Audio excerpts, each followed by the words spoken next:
Oh, shock, yeah. It is finally out. My most wanted Marvel Omnibus. Finally coming out. Today you get to see my advanced overview of the Spider-Man 2099 Omnibus Volume 1 from Marvel Comics. So let's go ahead and take a look in here.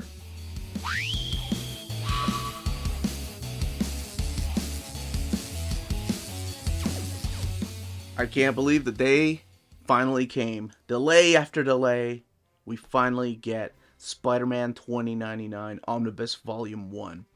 Before going any further, a huge thank you to David Gabriel and all the folks at Marvel for sending us an advanced copy of this omnibus. This omnibus is due out in the direct market and book market on May 23rd. So this is the standard edition cover, and yes, it is not foiled like the original number 1 was. But this is the one that I remember picking up. Now, on the left-hand side is your direct market cover, and that one is supplied by Jim Fern. And the standard edition cover is Rick Leonardi. The direct market cover is only available at places like cheapgraphicnovels.com, waltzcomicshop.com, Dying Breed Collectors, Comics Bugle, In Stock Trades, Tales of Wonder, Organic Price Books, DCBS, and places online like that, or your local comic book stores. But everything underneath the dust jacket is the same. The only difference is the cover and the spine image. So let's get back to this. Yes, the design, the pattern that you see here, this technology pattern that they have, is one that went across the board through all the 2099 titles. And I'll talk more about the history of how that kind of came to be in a little bit. But you have this iconic image by Rick Leonardi right there. And let's take a closer look at the spine. So you have the Marvel Omnibus logo, Spider-Man 2099. You still have the city pattern right there of Nueva York, and you have Miguel right there. Volume 1, I love that. Love that it's a Volume 1. I can't remember when I announced it, if I said it was going to be a Volume 1 or not. I think at the time they hadn't decided. Here are all the covers of the issues contained in this particular book. Now, this book is huge. This one here retails for $150 because it contains all of the issues of the original series. Oh, let's go ahead and check it out from this angle. See how big it is, and you can see the 4-inch right there. And we'll look at the spine in a little bit. Get it out of the dust jacket. And here are your flaps. Welcome to Nueva York. And here's a picture of Tyler right there for some reason. But the creators are Peter David and Rick Leonardi. They're the ones that created the character of Spider-Man 2099. Underneath the dust jacket, you have art on board. You have Spider-Man up there and Vantage right there. The image of Spider-Man different than the one from the standard edition. And then Miguel right there exposing his fangs and his talons. All right. We're going to be opening this up. I'm going to give you the premise of this book. Who exactly is Spider-Man 2099? Talk a little bit about the history of how the 2099 universe even started at Marvel Comics. So just in case, minor spoilers for the setup for this book, just in case you've never read it and you want to go into it completely blind because you're a huge fan of Peter David's work. And doesn't matter what he writes, you're going to read it anyway. But for the folks that have read this when it originally came out, or folks that don't care about spoilers, we'll be talking about some minor things, like origins, and some of the characters you're going to be seeing through here. Alright, cannot wait to open this up. I apologize ahead of time for how long this video might be. Alright, let's go ahead and open this up. Some black end sheets there. Spider-Man 2099. Miguel in his classic costume. I love that costume. Here are all the credits. Peter David, Pat Mills, Tony Skinner, John Francis Moore writing the stories throughout here, but of course it's mainly Peter David writing the stories. The artists, Rick Leonardi, Kelly Jones, Tom Greinberg. I like to separate Spider-Man 2099 into 3 different eras. You have the Rick Leonardi era, you have the Joe St. Pierre era, and then you have who ended up pretty much finishing the run, and that is Andrew Wildman. coming from the world of Marvel UK, and more importantly, Transformers. Here's all the inkers, Al Williamson being the biggest inker here, Steve Buscelato doing most of the colors, the lettering done by Rick Parker for the most part, but of course all the people that help put this wonderful book together.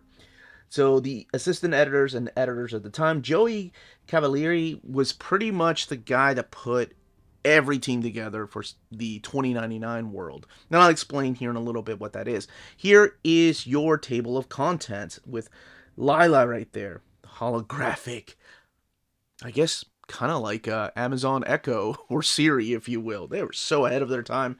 But here you'll find all the issues, when they originally came out, and of course the title of the issue. Some of them having backup stories, which talks about pretty much Miguel's past at the Institute, which is kind of like the Xavier Institute for Gifted Youngsters.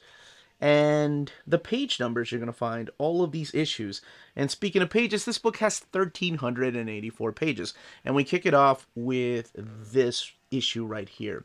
So it looks like they took the pattern for that holographic frame that all the #1 issues had in the 2099 line, and they put it around here as a frame for the issues. I'm not sure why they did that. I would have loved to have seen it blown up to a full splash page.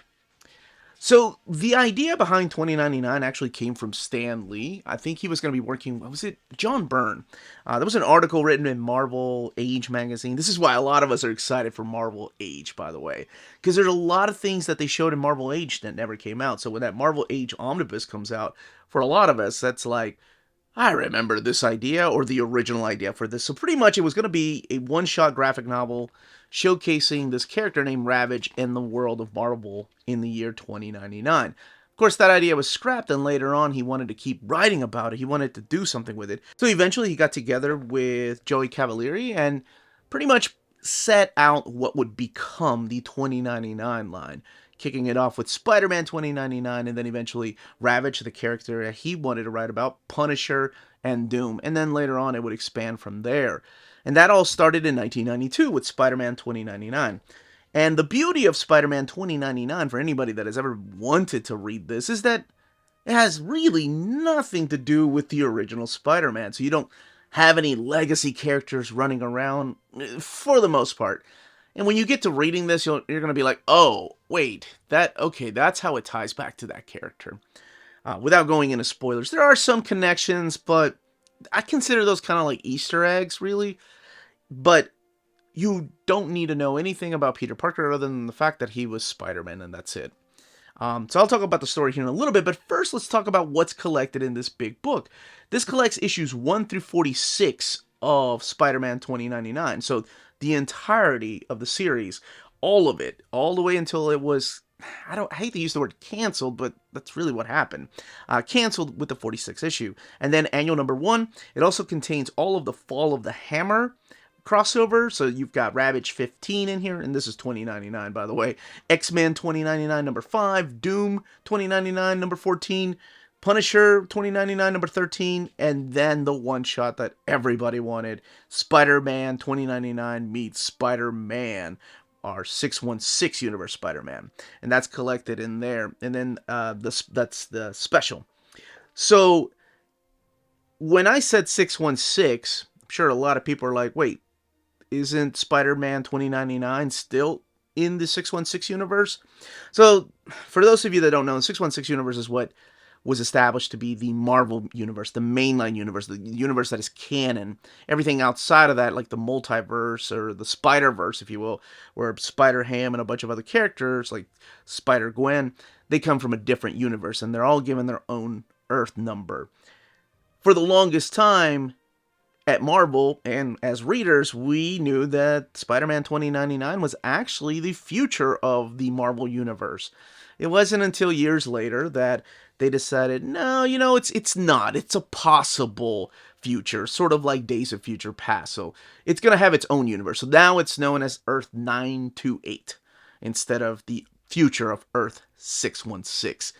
I guess when you're limiting yourself to a future, then yeah, it makes sense to go ahead and say, well, things may not play out. And by the way, we probably will be reaching 2099 here in about 70 or so years, so we might as well play it safe that this is not the way the future's going to look. All right, so what's the plot about? I've gone on about pretty much the background, the history of how this all came to be. So this is the story of Miguel O'Hara, and Miguel is a lot different than Peter Parker. Well, they're both smart, and Miguel is kind of a jerk. He's not like bullied like Peter Parker was in high school. He works for this Alchemex corporation. So this starts off in a classic 90s style. You have the world of Nueva York in 2099. You see this guy jumping around in a spider, because you have to have action shots, right? But it's done in like I said, a 90s style of storytelling of like, but actually it all started many days ago. So then you get the flashback, and you get to find out exactly who Miguel was. So like I was saying, he works for this Alchemex corporation. And in this particular future, the governments really don't run the world anymore. It's more like big corporations are running the world. They're the ones that own the police force. They're the ones that restrict things, and they're the ones that push laws out. And it's a really interesting take on a future. And it's very cyberpunkish, too. This is definitely inspired by things like Blade Runner, or I guess an anime at the time, right? Like Bubblegum Crisis and Akira, the things that we loved seeing on the big screen. Except I never did see Bubblegum Crisis on the big screen. I wish one day. But he is pretty much the head of the genetics program at Alchemex. Like I said, he's not getting picked on. He's different than Peter Parker, and he's kind of a jerk. He's very cocky that he knows he's smart, and even when he's having confrontations with some of his coworkers, he's like, yeah, but I'm the one's in charge of this. I know what I'm doing. So what they're doing is they're trying to recreate superheroes, because during this time, there's really not that many superheroes around. They've kind of gone the way of the heroic age, as they call it here. And what the owner of the company, this guy right here, so this is Tyler Stone, and what he wants to do is recreate those superheroes, or superpowers, if you will, to make a sort of like an army, so he can control people better. Now, one of the things that he does is he's trying to recreate the Spider-Man powers. So it's really interesting how he does all this and the test subjects. But one of the test subjects is a prisoner. He comes in here because they're going to pretty much cut his prison time. And this guy ends up getting killed. Like the amount of DNA and everything that they put in him ends up killing this guy. So Miguel's had enough. He's like, you know what? I can't do this. We can't do this. I'm quitting. And Tyler's like, no, drink some wine, relax. And what he ends up giving him is this drug that Alchemex puts out there. It's called Rapture. And he gets him addicted to it. And he has to keep coming back for more, because Alchemex is the only corporation that makes this Rapture. So Miguel is kind of losing it. He goes home, and there's Lila, his holographic, like I said, like almost like assistant, like a virtual assistant. They were so ahead of their time, except she's programmed to look rather pretty, if you will. And this is Dana, his fiance. Boy, his family, which I'll talk a little bit about in a bit. But he accidentally hits her because he's snapping. He's having side effects of this drug that he's given her. So he accidentally hits her. As a matter of fact, that's kind of what the beginning is, when you find out, like, you know, she leaves a message for him that she's like, hey, I still want to work this marriage out. And his brother calls him, this is Gabriel, or Gabby, or Gabe, that's what he calls him. And he calls him Miggy. So she's like, I know you hit me, it was a mistake. So when you're reading this, you're like, why am I reading about a guy that just hit a girl? What the heck is going on? But it's explaining here that it was a complete accident. He's losing control of himself. So this is really cool. What he ends up doing is he goes back to Alchemex after hours. He logs in, and he gets his own genetic code from the machine, so he can put it back into him. So he copied his genetic code ahead of time to do some human DNA testing. And what he wants to do is take that older DNA template and put it into his genetic code to overwrite the addiction to this Rapture drug. However, this guy right here, his coworker, who was always kind of jealous of him, Aaron Delgado, tampers with the machine and it just kind of messes up everything. So the Spider-Man DNA code goes in there, his old DNA code goes in there, his new Rapture code is in there, and he becomes this creature of the night. And this is what you saw towards the end, when it's revealed that he has fangs, which are part of his power, and so are these talons. So this guy, Aaron, ends up trying to shoot him because he's like, oh my god, I turned him into a monster, I better get rid of the evidence. But instead ends up getting killed in the explosion. He escapes, and all Tyler Stone knows is that there's someone out there that's trying to wreck my corporation, and we gotta put a stop to it. Somebody's out there running as Spider-Man. So all this leads into him pretty much fighting the power, fighting the system, fighting Alchemax, but he does it from the inside. This is really cool, so I have to talk about this. This is how he kind of gets his costume. So as he's jumping off this building, he realizes he can climb because of these talents that he's able to extract from his feet and his hands. And later, as he's falling, he runs into a Thorite. So in this future, since there's no more superheroes, there's a lot of cults. And one of these cults are called the Thorites. And the Thorites are waiting for the God of Thunder to come back. So he runs into this Thorite who kind of gives him a lift, and he's riding along the winds with this kite, and he accidentally rips some of the kite from the fabric right there. He heads back home, and meanwhile, Tyler Stone's like, hey, I need somebody to take down this guy that just blew up my building. Let's hire this bounty hunter named Vantage. So what Miguel does is he goes back home, he crashes, and he realizes that, he's got all these powers. He doesn't know exactly what it is.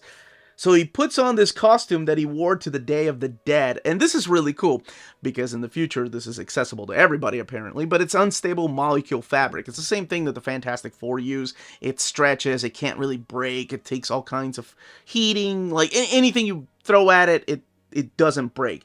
So he uses that same costume to wear as a superhero, and he uses the fabric from the kite to kind of sew it there so he can glide around. So his powers are pretty cool. I mean, they're a little bit different than Peter Parker's. One of the biggest differences is that he has something called organic webbing, which at the time in 1992, before the whole Man-Spider storyline during Paul Jenkins' run, Spider-Man didn't have. The 616 Peter Parker did not have that power. So it's really cool that he had organic webbing. He secretes venom from his fangs so he can poison people and have give him a little bit of control. He's got, super strength, super stamina. He has the power of, like, all these agility powers that kind of like Peter Parker has. He's got super hearing and super sight, so that comes handy from time to time. And then a couple of powers that I don't want to say because they are a couple of surprises that happen later on. So what he decides to do is, like I said, fight the power from the inside. Still working at Alchemax, still having his secret identity of Miguel O'Hara, and then pretty much fighting for the people that are trying to just throw over the corrupt corporations around in this world. So that's what he's doing it for. And actually what really solidified him wearing the costume was his mom. So I'll talk more about the stories here in a second, but I have to talk about his really interesting family. So his mom is Conchata, and she's Mexican and his dad is Irish, hence the name Miguel O'Hara.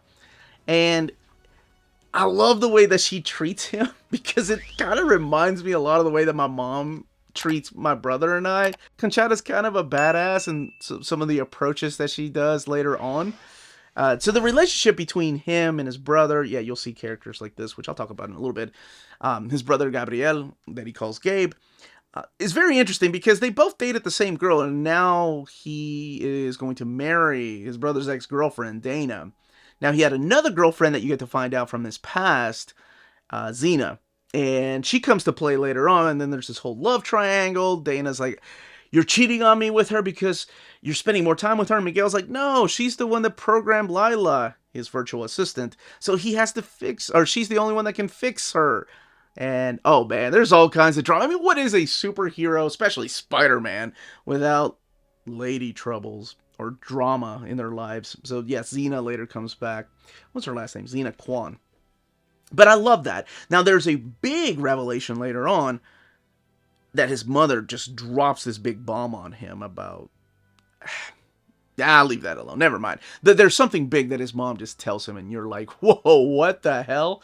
That doesn't make any sense. But I love that it ties into all the little... Let me see if I can find the backup stories. So the backup stories told through here are all pretty much about his past as a kid. Like this is his relationship with his parents, is his relationship with his brother. But the most important thing was that he got into the alchemic school for gifted youngsters, as I mentioned earlier. It's like going to the Xavier Institute in Westchester. So that particular school is owned by alchemics, and he gets to, study all the things that he wanted to study because he's a huge scholar, and that's where he ends up meeting Xena. But let's go back. Those are some of the flashbacks that you get to be told through here, and all that comes together when I said the big bomb is dropped on him. A big secret, if you will. So, through these pages, what I loved about it is that Peter David doesn't rely heavily on using, characters like Kingpin 2099, if you will, or characters like Electro 2099, or Dr. Octopus 2099. He kind of creates his own thing, and I love that. I appreciate that. Yes, I talked about Vulture, but Vulture's a little bit different. He's part of this gang, and they're all cannibals, and he wants Spider-Man to join the gang. Spider-Man's like, no, I don't think I'm into eating people. This is, I believe, one of the first fill-in... Yes. So, this is a guest pencil right here by Kelly Jones, and I love Kelly Jones. I love his covers, I love his artwork, but I always felt like he draws big guys so well. Why would they give him somebody so slim and agile to draw? And the same for Greinberg. Tom Greinberg eventually does a guest fill-in issue too.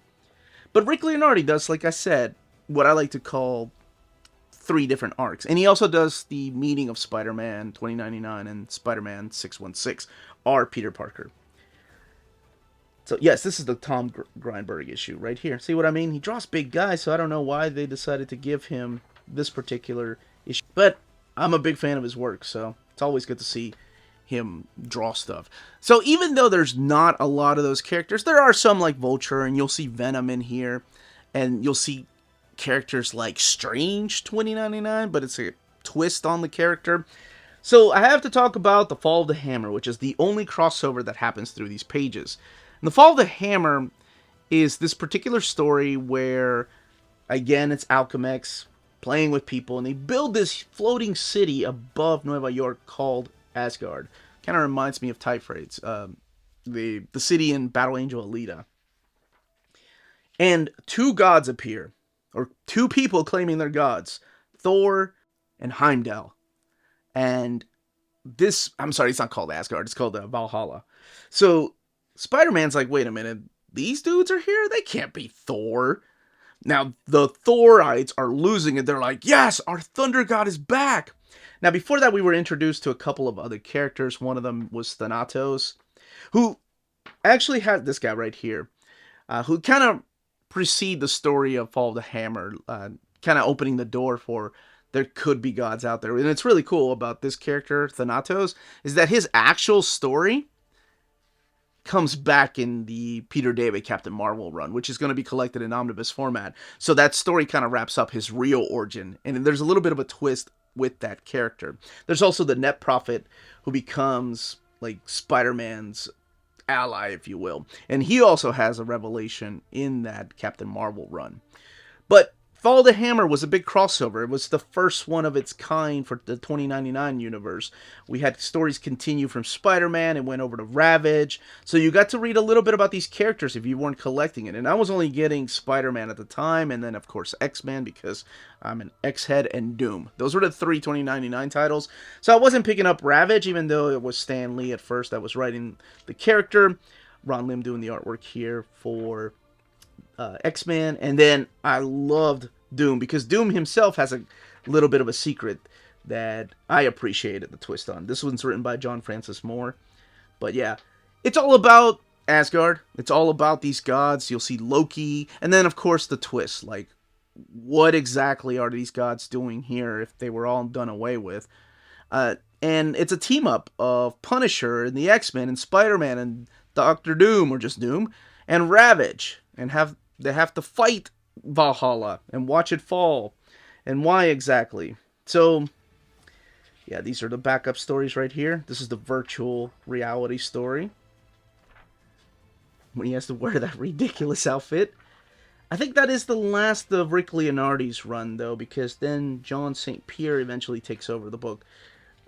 Jim Fern does this one. I'm glad they left this issue in here, because this isn't written by Peter David. I believe he was late on delays. This is actually the cover to the DM, the direct market.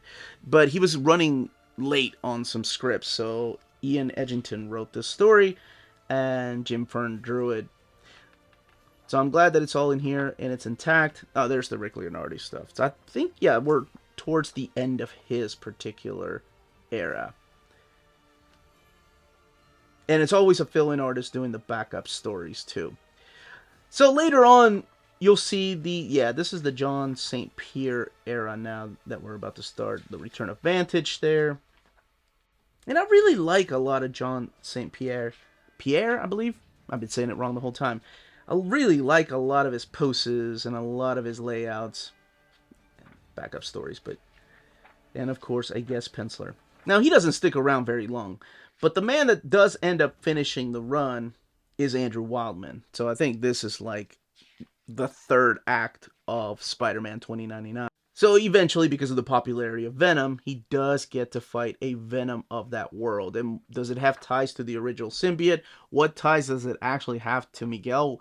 Why does it hate Miguel so much? All of that is revealed through here. And there's a little bit of a twist with that particular character. I love that Lila still plays a big role in this. Then we have this new character that appears called the Goblin. And the Goblin has another one of the twists in his particular story. I really enjoyed it. There's a particular death that happens through here, because what is life without pain for a character like Spider-Man, even in the year 2099? So after the Goblin storyline, we get to the special one-shot, and then Spider-Man 2099 meets Spider-Man, Peter Parker. So I love the fact that they kept these. John St. Pierre does come back for this issue right here. I love the fact that they put these here, because they came out earlier in the year, so the reading order would have placed them in between a couple of issues that were part of a story arc. So I'm glad they wrapped up that story arc and put these here. I think that's thinking ahead. It's thinking about the reading order for people's enjoyment. So I think that's good. Otherwise, I mean, if you're going to put it in release order, in publication order, it would have interrupted a couple of the storylines, and nobody wants that. All right, Spider-Man 2099 meets Spider-Man. So here it is, the big crossover. So what happens is that I love this take on, of course, the first issue. And it is Rick Leonardi coming back for this. And Al Williamson doing the inks. So what happens is they pretty much get their brains switched out. Or Miguel is living inside of Peter Parker's body, and Peter Parker wakes up in the future. And they're both like, what the hell is going on? And you can find out how all that comes together. Spider-Man has to fight Venom. Or Spider-Man 2099 gets to fight Venom. And Peter Parker gets to fight the Vulture. And then later they have to team up against this character known as the Hobgoblin, who looks a lot like the Green Goblin, but he comes from a different Earth, as it turns out. And then, like I mentioned, unfortunately, the series gets canceled. But before it does, we have the Submariner storyline with Ron Lim on art.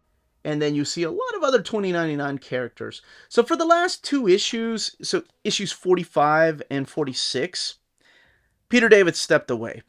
He was like, I don't like this idea. Because the idea was, let's cancel all the 2099 titles, and we'll just have one title. We'll call it 2099, The World of Tomorrow, and he really didn't want that. And by this time, they had also let go of the editor that put it all together. So Terry Cavanagh and Ben Rabb get to wrap up the issues with the Neo-Atlanteans. They're all led by this guy named Roman, who, yes, it's Namor spelled backwards. So does he have any ties to Namor? Maybe. And it all ends with the 46th issue. Because like I said, at that time, even though it was doing well in sales, they canceled all the 2099 line, including the new ones like Ghost Rider and what was the X-Nation, all that, to make it just a monthly book. And I think that got canceled after 8 issues. But this ends all of Spider-Man 2099. All the way in the back, let's look at the extras. I was busy reading this for the last month because I love this story so much. And it still holds, honestly. Yes, there's some ups and downs. And some of the language is eye-rolling, like, what the shock? But I loved it. I loved it then, and to this day, I still love it. But some people might be like, ooh, that's so cringe. To me, it makes sense. Language changes over time anyway. I had no idea about the extras, though. So the extras are cool because you see the Marvel Age preview with the original ideas for these characters. You see the original sketches for the characters. So this is the first time I'm looking at it. I remember this. I was so excited. I'm like, I'm so getting that. You have Rick Leonardi there. Because I remember Rick Leonardi from fill-in issues of X-Men, Cloak and Dagger mainly. And what else did he do? He did like Superboy. And then Doom had my interest, too. So that's why I got those titles. And then eventually when it spanned off to X-Men, yeah. So they gave you a little preview page. Written by Cavalieri, who was the editor. I remember that cover. See, I think that's why a lot of us that grew up during this era are excited for the Marvel Age Omnibus. Because to us, it's a part of history that is long forgotten. All those articles in there, you know, things that never came to be, the ideas that never came to be, the stuff we would have not known about. We didn't have the internet then. We just had our comic book store, and it was before Wizard magazine. And this is talking about the actual Fall of the Hammer crossover, Dissecting Spider-Man 2099. Will he make it to 2100? This is awesome. A look at what you won't be seeing in 2099. Even back then, they had no faith in Squirrel Girl. Doesn't matter that Steve Ditko co-created her. Go me! Oh, man. You won't see Aunt May 2099, Lockjaw. Look at... I think things have changed. Now you would probably see a Squirrel Girl 2099 and a Lockjaw 2099. Night Nurse. A throwback. So you have some house ads back here. And posters. The cards. And the Marvel swimsuit pinup right there. Of Miguel O'Hara and Lila. Very nice. They have a really interesting relationship. I love that he programmed her, or I'm sorry, his ex-girlfriend programmed her, but then she has the capability of, like, downloading emotions. So he's like, you're an assistant, you're a cybernetic, or a digital assistant. Why are you having emotions? And she's like, because I can program emotions in myself. I think the relationship between them is a lot more interesting sometimes than him and Dana. Or even him and his new girlfriend, or his old girlfriend who becomes his new girlfriend again, Xena. So, posters and some behind the scenes. I love this stuff. Oh, the trade paper. I forgot they did some classics. I think they did 4 classic trades. These 4 and that one, but they didn't finish it out. They didn't finish out the series in trade paperback. Because I remember I had the first 3. This might have been the 3rd one, though. Oh, yes. Okay, that's the back of the back cover. So I had these 3. I never got 4 in that one because I had hopes that Marvel would release an omnibus. Here's the connecting covers of not just issue 39. Is that One Nation Under Doom? No, I think it's post One Nation Under Doom. And then the Fall of the Hammer connecting covers. All right, let's take a look at this binding because I've talked about this book enough. Okay, I think I apologized for how long I was going to go. 1,384 pages, and there is what that big, beautiful eye looks like. Love seeing that. This one printed at the iMac printer, so let's take a look. This is towards the very beginning. I think we're about 8 pages in. I should just look down. And this is what it looks like, and that is laying over nice. I mean, that very, very minimal gutter loss. You can even see the sewn binding there a little bit. If you hold it down, yeah. Oh, mwah. Chef's kiss. All right, so you kind of get the idea of what it looks like. Now let's talk about the paper stock. So the paper stock is thicker than the last few, except for the Hulk. The Hulk was thick, real thick paper that they used there. This reminds me of the new Donnelly paper that they're using, so there is some bleed through. You can probably tell their frames coming through on the white parts or anything that's light like this. You can see the word bubbles coming through. Frame from the opposite side right there. Right here with word bubbles. Of course, I'm looking for this stuff. You can see the opposite side of the cover and the frame, like I mentioned, that they use those patterns throughout. But there it is right there, including maybe the 9-9 from the other side. So again, I point this stuff out for the people that it bothers. For the people that don't care, they're going to purchase this. This is something that they've been wanting to get for a long time. Yeah. Man, what a throwback. One of my most wanted Omnis. Finally. It's real. It's here. Go and check it out. He's a different type of Spider-Man, but he's one hell of a Spider-Man. And now with the movie, I'm interested to see what they do in the Spider-Verse movie. But that's a topic for Amanda and I to talk about on our Wednesday show at 8 p.m. Eastern Standard Time. That, as they say, is that. If you're interested in purchasing this book, don't forget to check out our sponsors. If you're in Europe and you're interested in buying these books, definitely check out Walt's Comic Shop in Berlin, Germany.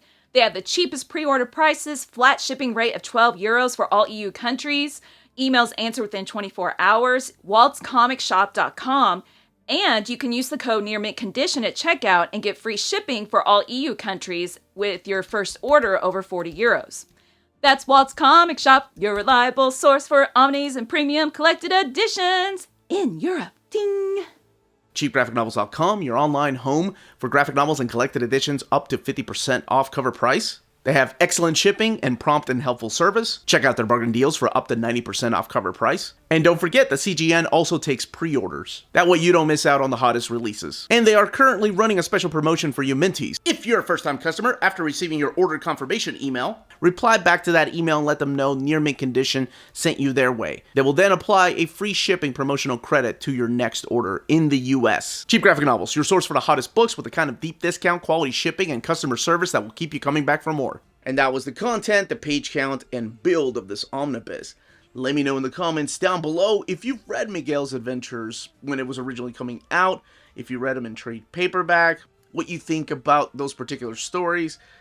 This is one of my most favorite series, and it is finally out, all in one omnibus. Of course, we are going to get a volume 2 next year, but this is the original Peter David with Rick Leonardi and Miguel O'Hara's adventures. This was the series that was coming out when I was in high school, so of course, I have a very soft spot in my heart for Miguel's adventures. If you have any questions, leave them down below. Don't forget to smash that like button, subscribe, and ring that bell for notifications. Everyone, stay healthy and safe out there. Much love.